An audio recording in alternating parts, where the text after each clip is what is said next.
আসসালামু আলাইকুম প্রিয় বন্ধুরা, আমার মতো যারা মেডিকেল কোর্স করে চাকরি না হয়ে ডাক্তারি পেশায় নিয়োজিত আছেন তাদের জন্য এই মেসেজ, অথবা যারা পল্লী চিকিৎসক আছেন তাদের জন্যও এই মেসেজ। আমার কাজ হলো প্রত্যেকের কাছে মেসেজ পৌঁছে দেওয়া। মানা না মানা আপনাদের ব্যাপার। 2 গ্রাম ইঞ্জেকশন দিতে হলে কমপক্ষে 5 থেকে 10 মিনিট সময় নেবেন। ভিডিও কার্যক্রম ক্ষেত্রে আমি সময়টা কম লাগিয়ে কাজটা করতেছি। সুই দেওয়ার সময় অবশ্যই এই ইঞ্জেকশনের সিরিজটা দেওয়ার সময় অবশ্যই সুইয়ের কাঁটা মাথাটা উপর দিকে রাখবেন। এটাই হলো মেডিকেলের নিয়ম। এবং ইঞ্জেকশন দেওয়ার সময় অবশ্যই রুগীর যে রগটা সেটা ভালোভাবে টিপ দিয়ে জাগিয়ে নিতে হবে, রুগী কোনোভাবে ব্যথা অনুভব না করে। এবং সেই ইঞ্জেকশন দেওয়ার সময়ে সেই ভেতরে যে একটা কাগজ থেকে অথবা স্যাভলন বা প্রতিশোধ দিয়ে জায়গাটা ভালোভাবে পরিষ্কার করে জীবাণু মুক্ত করে নেবেন, যাতে ইনফেকশন না হয়। এবং ইঞ্জেকশনটা দিবেন খুব স্লোলি, যাতে কোনো প্রকার রুগী যেন বমির ভাব না হয়, মাথা না ঘুরায় এবং অস্থিরতা বোধ না করে, এরকম স্বাভাবিকভাবে যেন তিনি বসে থাকতে পারে, সেইভাবে ইঞ্জেকশন দিবেন।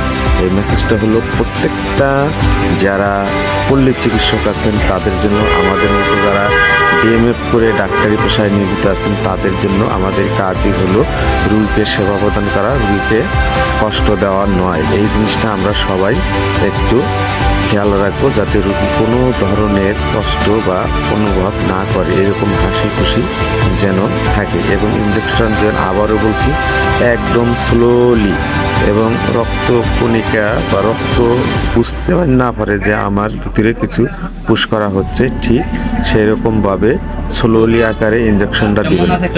স্লোলি দিতে হবে, যেন কোনোভাবেই রুগী টের না পায় যে আমার ভিতরে কোনো কিছু পুশ করা হচ্ছে, এবং সে স্বাভাবিক সতেজ হয়ে বসে থাকতে পারে, কোনো প্রকার মাথা ঘুরানি বা অস্থিরতাবোধ না করে। এবং জোরে যদি দেন এই ইঞ্জেকশন, যদি পুশ করেন জোরে, তাহলে সেই রুগীর মাথা ঘোরাতে পারে, বমি হতে পারে, এই ধরনের সাইড এফেক্ট হতে পারে। এই ধরনের সাইড এফেক্ট থেকে আপনারা সবাই দূরে থাকবেন, কেননা এই ইঞ্জেকশন জোরে দিলে বমি হয়, মাথা ঘোরা, অস্থির হয়ে পড়ে যায়, তখন আর একটা দুশ্চিন্তার সম্মুখীন হতে হয়। এই ধরনের দুশ্চিন্তার সম্মুখীন যাতে না হয় সেই বিষয়ে আমরা সবসময় নজর রাখবো। ইঞ্জেকশন শেষ হলে এইভাবে আমরা আলতোভাবে ডলে দেব, রুগীকে দিয়ে কখনো ডলাবো না, সে জোরে চিপ দিয়ে ডলবে, সেই ডলাটি থেকে নিজেরাই আমরা একটু সেবা দিয়ে থাকবো, যাতে করে রুগী কোনোভাবেই এটা ফিল না করে যে সেখানে উনি আঘাতপ্রাপ্ত হয়েছেন।